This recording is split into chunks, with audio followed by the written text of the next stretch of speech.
Мы продолжаем серию наших обзоров с небольшой паузой. Праздники и командировки на другую планету были у нашего инопланетного гостя. Ну и мы вернулись и возвращаемся к нашим обзорам. Как всегда, сейчас наш дорогой инопланетный гость расскажет, почему это не финансовая рекомендация, а я хочу сказать, что мы делаем обзор монеты, обзор рынка, обзор самого топ-1 биткоина и чего мы ожидаем. И исходя из направления, да, в котором движется рынок, мы входим в какие-то сделки. И наш дорогой инопланетный гость делает эксперимент на нашей планете, может ли он заработать на фьючерсной торговле, и делится, как у него это получается. Эксперимент мы начали уже практически месяц назад, 17 апреля, сегодня у нас 12 мая, осталось 5 дней до того, чтобы сказать, что полностью месяц мы экспериментируем. Конечно, так как это наш эксперимент, это ни в коем случае не финансовая рекомендация, это все, что нас научили, все, к чему мы пришли после долгих лет торговли. Выбрали мы фьючерсную торговлю, торгуем на Bybit, как вы уже знаете. Ну и давайте посмотрим, что из этого получилось. Прервались мы, по-моему, 7 мая, не выходили на связь, но в связи с тем, что я был на планете трейдинга, были разные форс-мажорные ситуации, но вот вернулись к нашему эксперименту опять и хотим поделиться, что произошло до сегодняшнего дня. Знаете, я торгую в основном на монете Link, и вот с того, как мы прекратили, видел столько трейдов. Как всегда, нет у меня такой высидчивости, чтобы зайти, например, вот здесь и досидеть вот это вот все движение. Да, приходилось пересоходить. Причем вот до 8 мая, вот до вот этого вот времени я все думал, что мы все-таки пойдем вниз в шорт. И вот эти вот все минусовые такие мелкие сделки как раз показали. Тут, конечно, вот была большая минусовая сделка, когда в шорт тоже сходил вот, наверное, вот где-то вот здесь вот.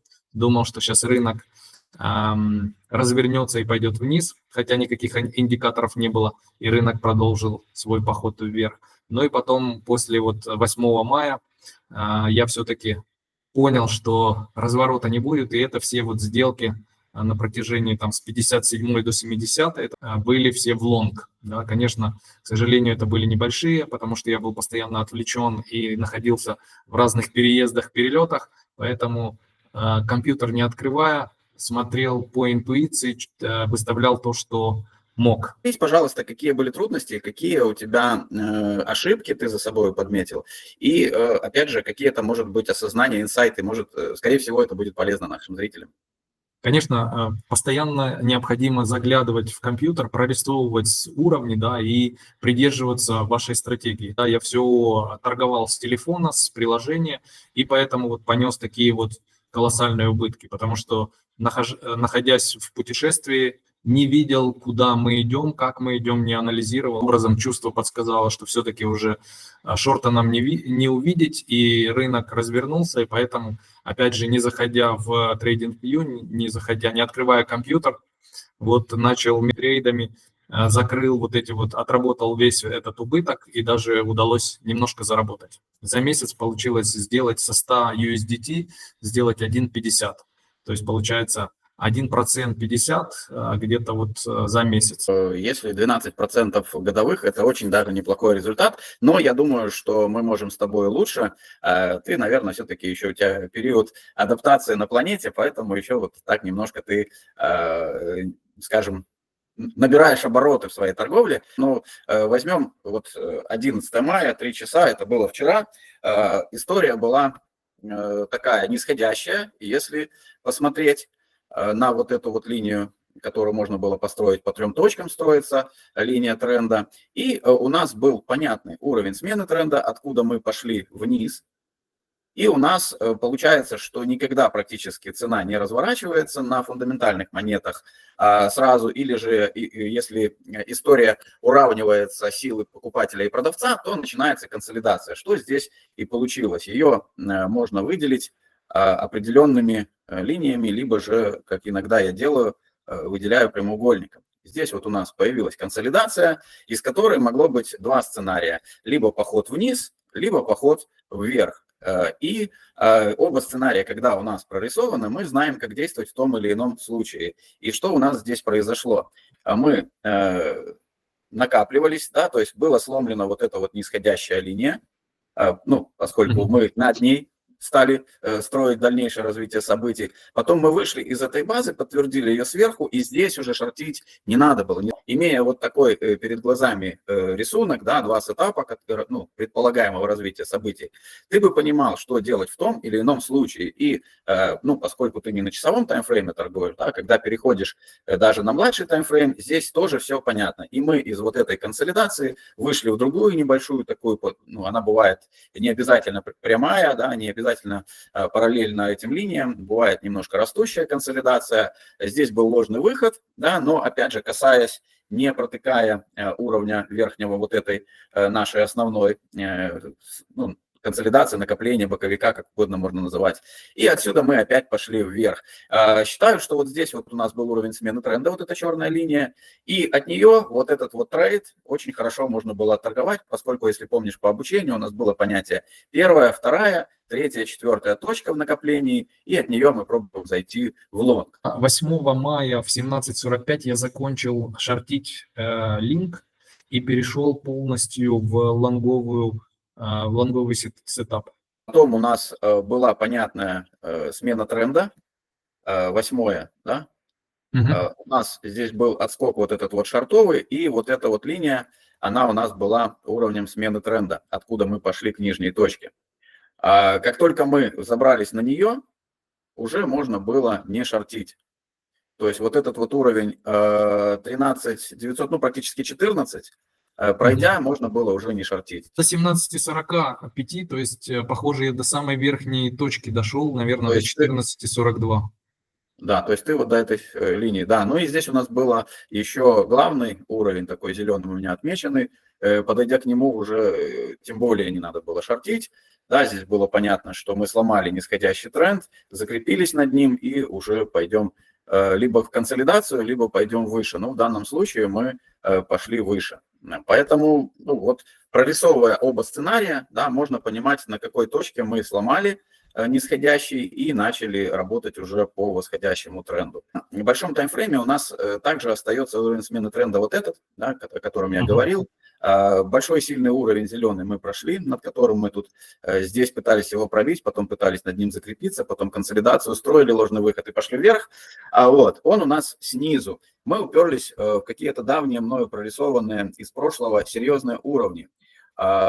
И сейчас нужно за ними наблюдать. Как ты помнишь, мы либо их пробьем, либо их мы, скажем, оттолкнемся от них и пойдем ниже.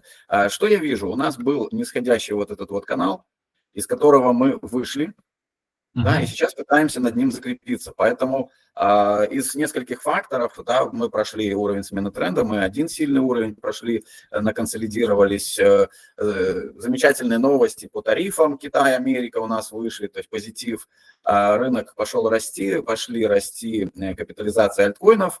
Вот. Но я бы, как ты знаешь, мою осторожность, да, я умеренно рискованный инвестор, и у меня хоть и прорисованы вот эти два сценария, которые я тебе рассказал и показал, но я бы ожидал, наверное, все-таки реакции от вот этих вот желтых линий. Оранжевая линия – это место, откуда мы пошли вообще в дневной истории к самой нижней точке, вот к этой консолидации, в которой мы довольно долго были. И довольно будет сильный уровень этот. Посмотрим, как мы, потому что здесь мы его не пробили, здесь мы не смогли над ним закрепиться, здесь мы от него оттолкнулись, ушли ниже, и только здесь мы побыли над ним, но тем не менее потом не смогли пробить вот этот вот.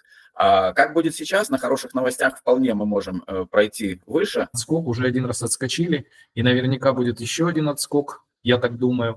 И если отскок будет, то тогда поставить этот стоп-лосс чуть выше 17 971 короткий и отторговать, думаю, до 16 055, а может быть даже и ниже. Однако у нас здесь структура восходящая, которая пока еще у нас нету понятия, что перестали обновляться хаи.